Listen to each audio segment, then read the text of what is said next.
नमस्कार, बहुत बहुत स्वागत आपके साथ। मैं आपके साथ तरन्नुम। सीधा लिए चलते हैं आपको रायपुर, जहां पर सीएम भूपेश बघेल क्या कुछ कह रहे हैं, आपको सुनाते हैं।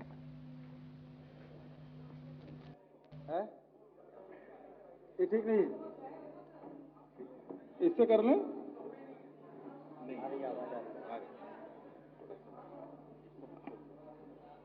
खुला हुआ है, थोड़ा जोर से बोलना है। अब आई आवाज जी। आदरणीय साथियों, पिछले महीनों में जो घटनाक्रम हुआ है और उसके कारण से पूरा देश उद्वेलित है। आप सब जानते हैं, जनवरी महीने में एक घटना हिडनबर्ग की हुई और उन्होंने एक पेपर रिलीज किया और हमारे देश के सबसे बड़े अमीर और दुनिया के दूसरे नंबर के अमीर की संपत्ति में इतनी गिरावट आई कि शेयर बाजार को अनेक बार बंद करना पड़ा बीच में। उसके बाद 7 फरवरी को लोकसभा में राहुल जी का भाषण होता है, राज्यसभा में खड़गे जी का भाषण होता है। आप सबको पता है, उसे विलोपित कर दिया गया। राहुल जी ने 3 सवाल पूछे थे, उन तीनों सवालों के जवाब तो नहीं आए। पूरा देश ये देख रहा था कि प्रधानमंत्री जी जब जवाब देंगे तो इसका उल्लेख जरूर होगा, लेकिन अडानी के बारे में एक शब्द भी सत्ता पक्ष की तरफ से या प्रधानमंत्री जी की तरफ से नहीं आया। उल्टा राहुल जी के भाषण को ही एक्सपंज कर दिया गया। बाहर में भी चर्चा होती रही, लेकिन उसका जवाब नहीं आया। आपने देखा कि किस प्रकार से सत्ता पक्ष के लोगों के द्वारा ही लोकसभा और राज्यसभा को चलने नहीं दिया। ये पहली बार ऐसा हुआ है कि लोकसभा को सत्ता पक्ष के द्वारा एक दिन नहीं, 2 दिन नहीं, एक सप्ताह भर चलने नहीं दिया। लेकिन उसका परिणाम क्या हुआ? उसके बाद उस घटनाक्रम जो 13 अप्रैल 2019 को राहुल जी ने कोलार में जो भाषण दिया था, उसके खिलाफ में कर्नाटक में भाषण दिया था और सूरत के कोर्ट में एक आपराधिक मानहानि का मुकदमा दायर किया गया। उसके बाद खुद ही जो आयोजक है, उन्होंने हाई कोर्ट में स्टे ले लिया और 7 फरवरी भाषण और 16 फरवरी को याचिका वापस ली गई। 27 फरवरी को कोर्ट में फिर से सुनवाई होती है और 17 मार्च को निर्णय रिजर्व कर लिया जाता है और 23 मार्च को निर्णय का अदालत का जो फैसला है, उसमें राहुल जी को 2 साल की सजा सुनाई जाती है, जो कि अधिकतम। और 24 मार्च को लोकसभा सचिवालय ने राहुल जी की सदस्यता समाप्त कर दी। सवाल कहां था? अडानी का। अडानी कितने बार प्रधानमंत्री के साथ विदेश गए, डिफेंस में जो चीनी नागरिक है उसके साथ मिलकर काम किया गया। तीसरी बात यह है कि सेल कंपनियों को पैसे कैसे रूट हुआ और अडानी के खाते में 20,000 करोड़ रुपए कैसे आए। इन सवालों के जवाब न भारतीय जनता पार्टी के नेता दे रहे हैं, न ही प्रधानमंत्री जी कुछ बोल रहे हैं, बल्कि कहा यह जा रहा है कि अडानी पे हमला भारत पर हमला है और इस मुद्दे को लगातार दूसरी दिशा में ले जाने की कोशिश भारतीय जनता पार्टी के द्वारा की जा रही है। आपने देखा होगा, आप सब बुद्धिजीवी हैं, कि दुनिया में जो तानाशाह है उसकी लंबी सूची है, चाहे हिटलर हो, मुसोलिनी हो, स्टालिन हो, सद्दाम हुसैन हो, गद्दाफी से लेकर किम जोंग तक। और इन लोगों के काम करने के ढंग से हम सब परिचित हैं। फिल्म भी बनी है, डॉक्यूमेंट्री फिल्म भी बनी है, वो सब उपलब्ध है। दो काम इनके होते हैं। एक तो वह इस बात से बहुत डरता है कि लोग उससे डरना बंद ना कर दें। डरता इसलिए है कि लोग डरना बंद ना कर दें। और दूसरा, वह अपने विरोधियों के मुंह बंद कर देना चाहते हैं, चुप करा देना चाहते हैं। और बात नहीं बनती तो रास्ते से हटाने के लिए किसी स्तर पे जा सकते हैं। और इतिहास में इस घटना से हम सब वाकिफ हैं। आज देश में कुछ इसी प्रकार के घटनाएं हो रही है कि लोकतंत्र को दबाने की कोशिश, जितने भी संस्थाएं हैं उसका दुरुपयोग और अपने विरोधियों को दमन करने के लिए वो किसी स्तर पर जा रहे हैं, ये हमने देखा। आपको स्मरण दिलाना चाहूंगा कि बीएस मुंजे, जो आरएसएस के बहुत बड़े नेता थे, ये मुसोलिनी से ये सीखने गए थे ये तानाशाही किस प्रकार से लागू किया जा सकता है। और आज जब हम अमृत महोत्सव, प्रजातंत्र का अमृत काल मना रहे हैं, और ऐसे में लोकतंत्र के गला घोटने की कार्रवाई और विरोधियों द्वारा उठाए गए सवालों का जवाब न देते हुए उसे डिस्क्वालीफाई करना, उसे दबाना, उसे डराना, धमकाना, वो सब जो चल रहा है ये देश के लिए दुर्भाग्यजनक है। लेकिन मैं जानता हूं कि यह देश, हमारा देश प्रजातांत्रिक देश है और इसमें इस आजादी के लिए, लोकतंत्र के लिए हमारे पूर्वजों ने बड़ी कुर्बानियां दी है, लंबी लड़ाइयां लड़ी है। और लोकतंत्र पे आंच आए तो हम सब उठ खड़े होते हैं। पूरे देश में हर जगह इसका विरोध हो रहा है। विपक्षी दल के लोग भी इस घटनाक्रम का विरोध कर रहे हैं।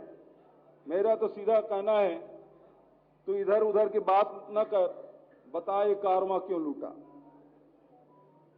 अडानी जी के बारे में सवाल पूछा जाता है तो भारतीय जनता पार्टी को तकलीफ क्यों होती है। राहुल जी ने जो प्रेस कॉन्फ्रेंस किए, ये आईसीसी में मैं भी वहां उपस्थित था। गहलोत जी, वेणु जी, जयराम रमेश जी भी साथ में थे, प्रियंका जी भी थी, लेकिन किसी सवाल का जवाब भारतीय जनता पार्टी के द्वारा नहीं दिया जा रहा है।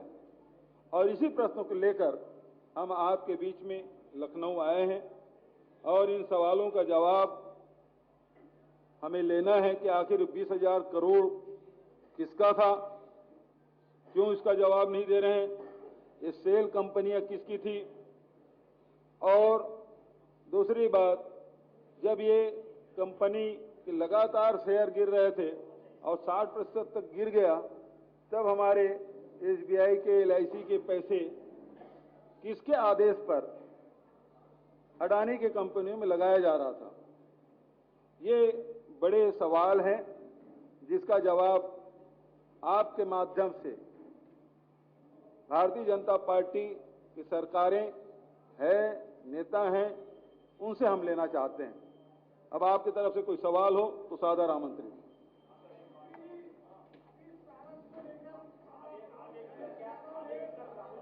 नहीं, एक एक करके सवाल ले लीजिए, एक एक करके।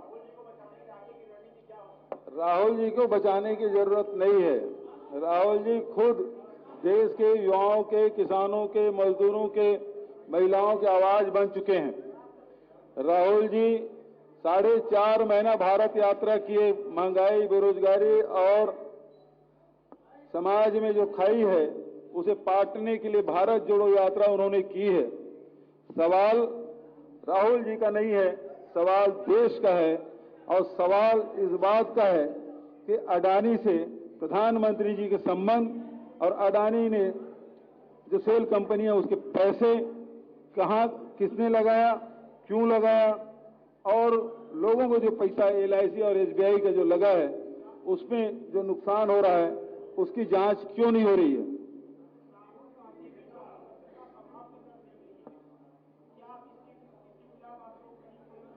देखिए 2 तरीके हैं इसके, यही तो तानाशाही रवैया है कि सदस्य जो बोलने वाले हैं उसको मुंह बंद कर दो, लोकसभा में उसके भाषण के एक्सपंज कर दो, लगातार लोकसभा को बाधित करो और अब उसकी सदस्यता रद्द।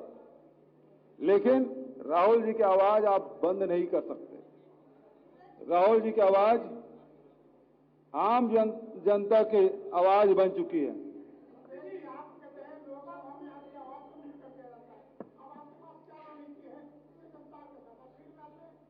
वही मैं जवाब दे रहा हूं। एक तरफ न्यायालय की लड़ाई है, वो हमारे लीगल सेल के लोग हैं, वो उस लड़ाई के लड़ेंगे। दूसरी जो लड़ाई है, अडानी का जो मुद्दा है, जो हजारों करोड़, लाखों करोड़ जो डूब गया, ये लड़ाई जनता के बीच में जाके हम लड़ेंगे।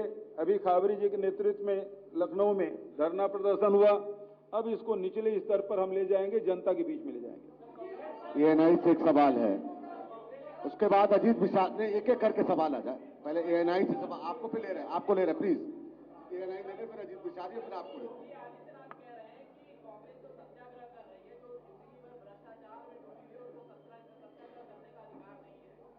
सत्याग्रह पूरे दुनिया को कांग्रेस ने सिखाया। ये तो अंग्रेजों के और मुसोलिनी के मानने वाले हैं। हमारी पार्टी है वो परंपरागत पार्टी है, जो देश के ऋषि मुनियों ने, बुद्धिजीवियों ने जो कुछ दिया वो सब हमारे पार्टी के संविधान में है। ये लोग मुसोलिनी से यही सीख के आए, जो विरोधी है, जो आपके विरोध असहमत है, उसे कुचल दो, दबा दो।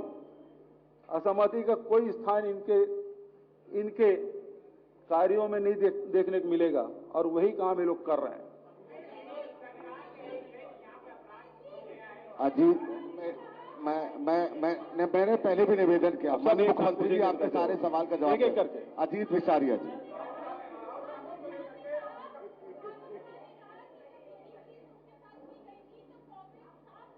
अजय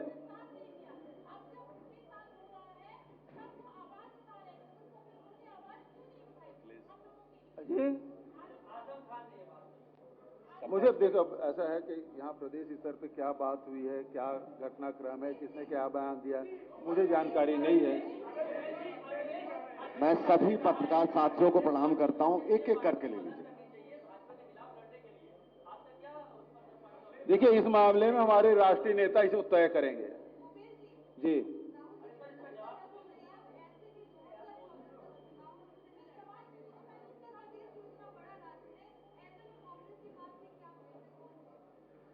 दो 2024 अभी बहुत दूर है। अभी इस बीच में न्यायालय के भी दरवाजा है और दूसरा जनता के दरबार में हम जाएंगे।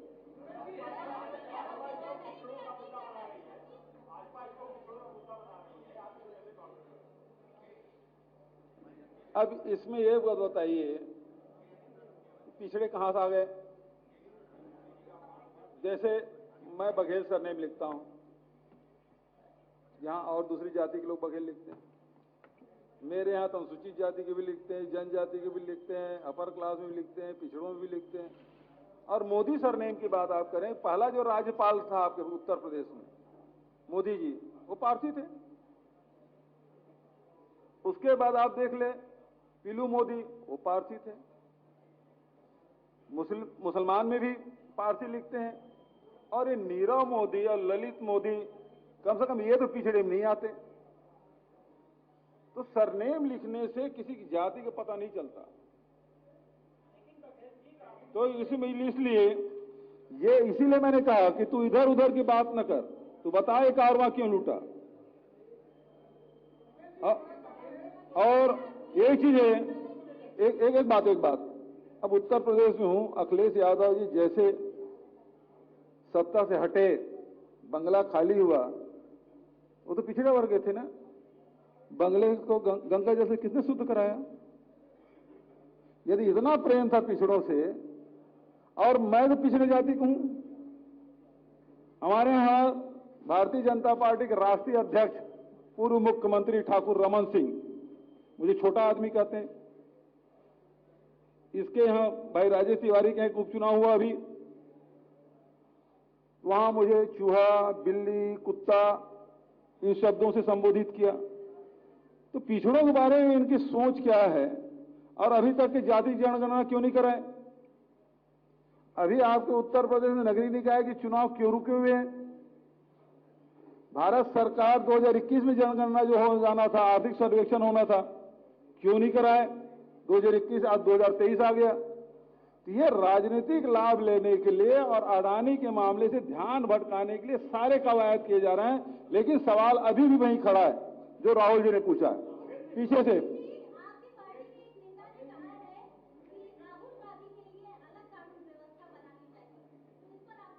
मुझे इसकी जानकारी नहीं।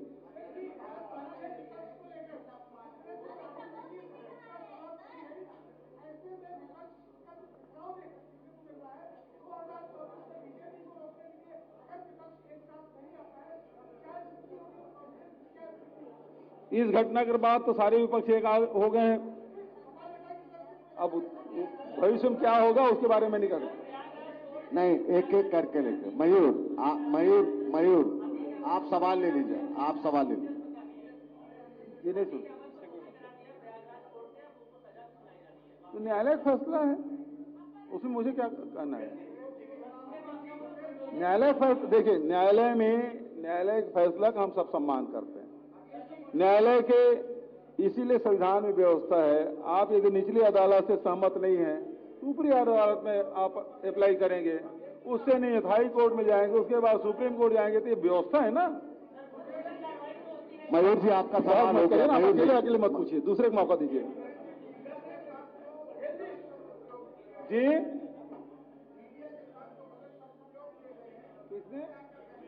किसने कुछ नहीं किया गया, आप गलत इंटरप्रेट मत करें।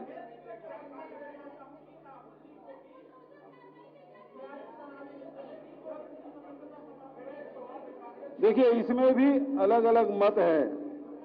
आप जो कह रहे हैं ना, कोर्ट ने आदेश दिया अधिकतम सजा, आज तक के अधिकतम सजा आपराधिक मानहानि में इससे ज्यादा अभी तक किसी की नहीं हुई जो इसमें किया गया, क्योंकि डिस्क्वालिफिकेशन के लिए 2 साल का सजा होना जरूरी है। यदि 1 मिनट सुनने दीजिए ना भाई, इनका जवाब आने दीजिए।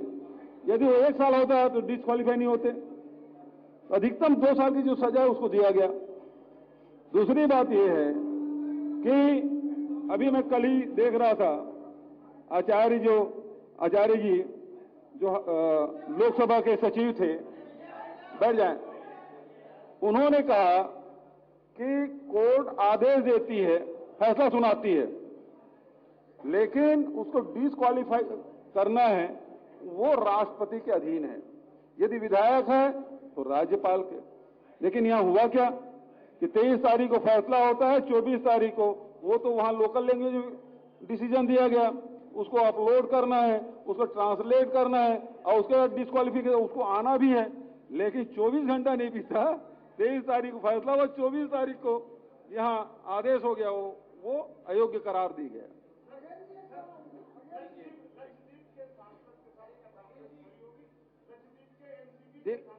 ये किसके साथ खड़ी होगी उसकी बात नहीं है।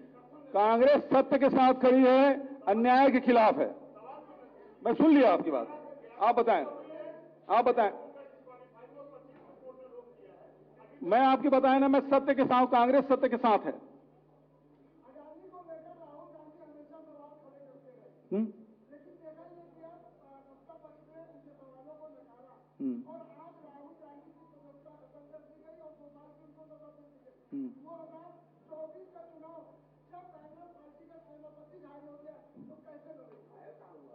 कौन बोलता है भाई? वो जनता के बीच में है। देख राहुल जी जब पदयात्रा शुरू किए, आप जोधपुर जो चिंतन शिविर है उसमें क्या बात हुई?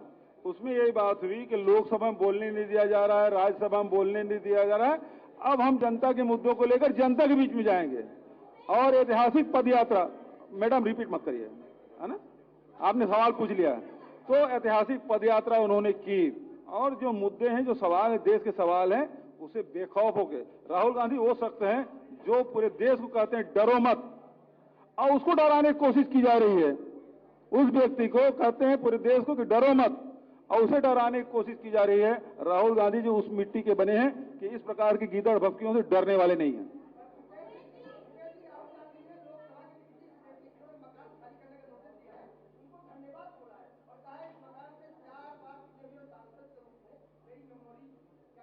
ठीक है, वो उस परिवार से आते हैं जो आनंद भवन को, जिन्होंने आजादी की लड़ाई का केंद्र बनाया, पूरे देश के लिए सब कुछ कुर्बान कर दिया, प्राणों तक की आहुति दी।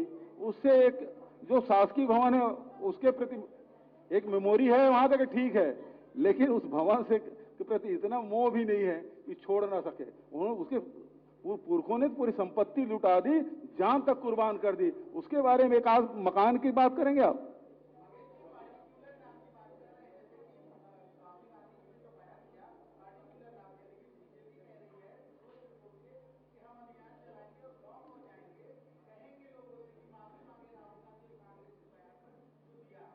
लोकसभा में तो जवाब दे नहीं पाए, इस कारण से सदस्यता रद्द करवा दी। अब वो अडानी की बात छोड़ के वो पिछड़ों की बात आ गई। मैं तो ये पूछ रहा हूं, अखिलेश यादव पिछड़े नहीं क्या? बांग्लादेश क्यों गंगा जैसे साफ करा है? मैं पिछड़ा नहीं हूं क्या कि मुझे कुत्ता बिल्ली कहा जाए? भारतीय जनता पार्टी इसका जवाब देगी क्या? और नीरव मोदी और ललित मोदी कौन से पिछड़े में आते हैं? और मोदी सरनेम के लोग हर वर्ग में मिलेगा आपको पारसी भी मिलेगा, मुस्लिम भी मिलेगा, हिंदू मिलेगा, अपर क्लास में मिलेगा, पिछड़ों में मिलेगा। तो ये किसके मुद्दा बना रहे हैं? उनको जवाब देना चाहिए अडानी के बारे में। एक सवाल आप पूछ लीजिए अडानी के बारे में। श्रीवास्तव जी, नितिन श्रीवास्तव, आपका सवाल हो गया, प्लीज आपका सवाल हो। एक सवाल हुआ था, नहीं एक सवाल प्लीज। हाँ जी बताएं। नितिन श्रीवास्तव जी। तो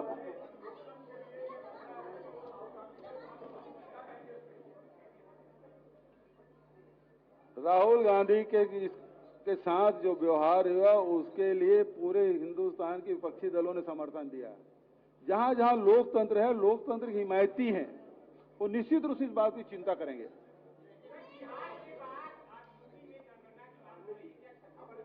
क्या चीज?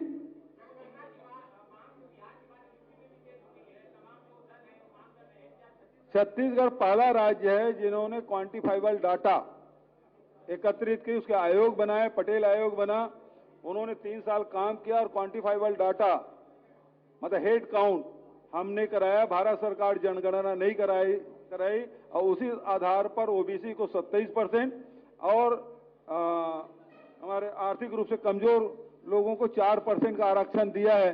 और यदि ये सही में भारतीय जनता पार्टी पिछड़ों का इतना हित ऐसी है तो हमारा आरक्षण बिल 2 दिसंबर से छत्तीसगढ़ के